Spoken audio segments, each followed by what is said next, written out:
एक गांव में शिवम नाम का एक दूध वाला रहता था। उसके पास 2 भैंसें थी। वो हर सुबह उनका दूध निकालता और पूरे गांव में घूमकर बेचा करता था। शिवम का रोजाना का एक नियम था। दूध बेचने के बाद उसके पास जो भी दूध बचता था उसे शिवम रास्ते में शिव जी के मंदिर में शिवलिंग पर चढ़ा देता था। उसका दोस्त मंगल रोजाना उसे ऐसा करते देखता था। एक दिन, शिवम, तू इतनी मेहनत से पूरे गांव में दूध बेचता है और जो दूध बच जाता है उसे तू शिव मंदिर में चढ़ा देता है। बाकी लोग तो शिवलिंग पर थोड़े से दूध में पानी मिलाकर चढ़ाते हैं। तू भी ऐसा किया कर और बाकी बचे दूध को इकट्ठा करके उसकी दही और घी बनाकर बाजार में बेच दिया कर। इससे तेरी दुगनी कमाई होगी। मंगल, मैं भोलेनाथ को अपना पिता मानता हूँ, इसलिए उनकी भक्ति और सेवा करता हूँ। भोलेनाथ की कृपा से मेरी इतनी कमाई हो जाती है जिससे मैं खुश रहता हूँ। शिवम मंगल की बात पर ध्यान नहीं देता। वो नियम से ही रोजाना दूध चढ़ाने का कार्य करता रहता था। एक दिन मंदिर के पंडित जी ने शिवम से कहा, शिवम, तू हर दिन महादेव का दूध से अभिषेक करता है। तेरी क्या मनोकामना है जिसके लिए तू ये सब कर रहा है?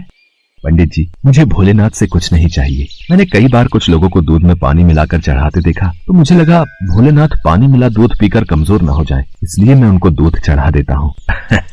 अच्छा, फिर ठीक है। एक दिन गांव में तेज बारिश हो रही थी।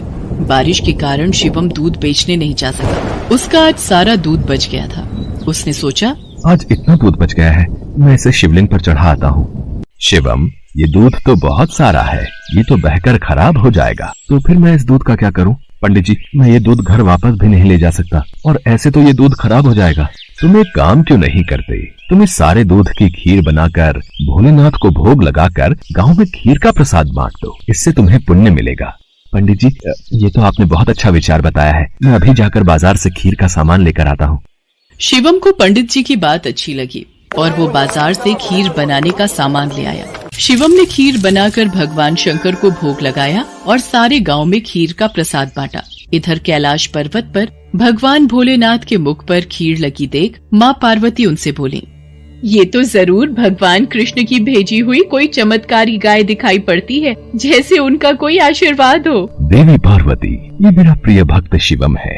इसकी निश्चल भक्ति ने मेरा मन जीत लिया है। ये मुझे अपना पिता मानकर मुझे प्रतिदिन दूध और खीर का भोग लगाता है। ये मेरी चिंता करता है और मुझे बिना पानी मिला दूध चढ़ाता है। मेरे भोले भाले भक्त की भावना देखो, ये समझता है कहीं मैं पानी मिला दूध पीने से कमजोर न हो जाऊं, इसलिए ये दूध से अभिषेक करता है। प्रभु, फिर तो अपने इस भक्त पर कृपा करने के लिए हमें इसकी परीक्षा लेनी चाहिए। तो देर किस बात की देवी पार्वती, हम अभी पृथ्वी पर चलते हैं और अपने भक्त शिवम की परीक्षा लेते हैं। भगवान शिव और देवी पार्वती ने सेठ सेठानी का भेष बना लिया और शिवम के घर पहुंच गए। नमस्ते जी, कहिए आपको मेरे से क्या काम है?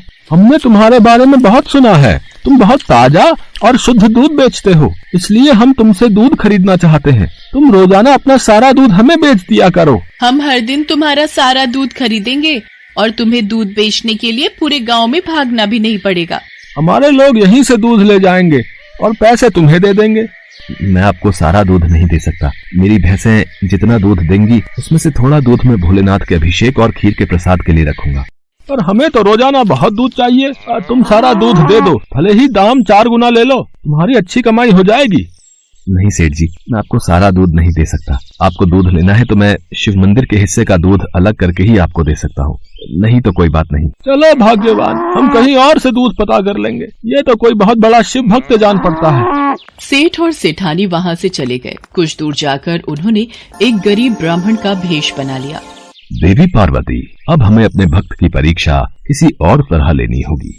भगवान शंकर और माँ पार्वती मंदिर की सीढ़ियों पर बैठ गए। शिवम दूध बेचकर मंदिर जा रहा था। उसने एक गरीब ब्राह्मण ब्राह्मणी को रोते देखा। आप दोनों क्यों रो रहे हो? मुझे अपनी परेशानी बताओ, शायद मैं आप दोनों की सहायता कर सकूं। बेटा, हम दोनों कई दिनों से भूखे हैं, हमारे पास खाने को कुछ नहीं है। आप परेशान मत होइए, मेरे पास कुछ दूध बचा हुआ है और एक डिब्बे में ये खीर है। आप ये दूध पी लो और ये खीर खा लो, इससे आपका थोड़ा पेट भर जाएगा।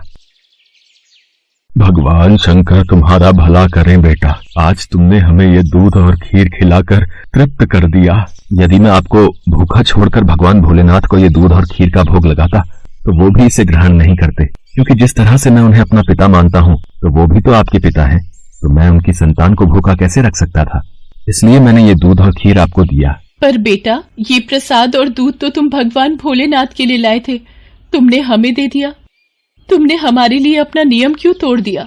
शिवम की भोली भाली और पवित्र बातों को सुनकर भगवान शंकर और देवी पार्वती अपने असली रूप में आ जाते हैं।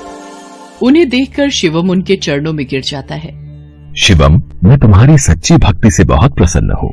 मांगो, क्या मांगते हो? प्रभु, मुझे आपकी भक्ति के सिवा और कुछ नहीं चाहिए। मुझे आपकी भक्ति करके जो खुशी मिलती है, उससे बढ़कर मेरे लिए कुछ भी नहीं। शिवम, तुम मेरे सच्चे भक्त हो। आज के बाद तुम्हारे जीवन में कोई दुख नहीं रहेगा। मेरा आशीर्वाद सदैव तुम्हारे साथ रहेगा।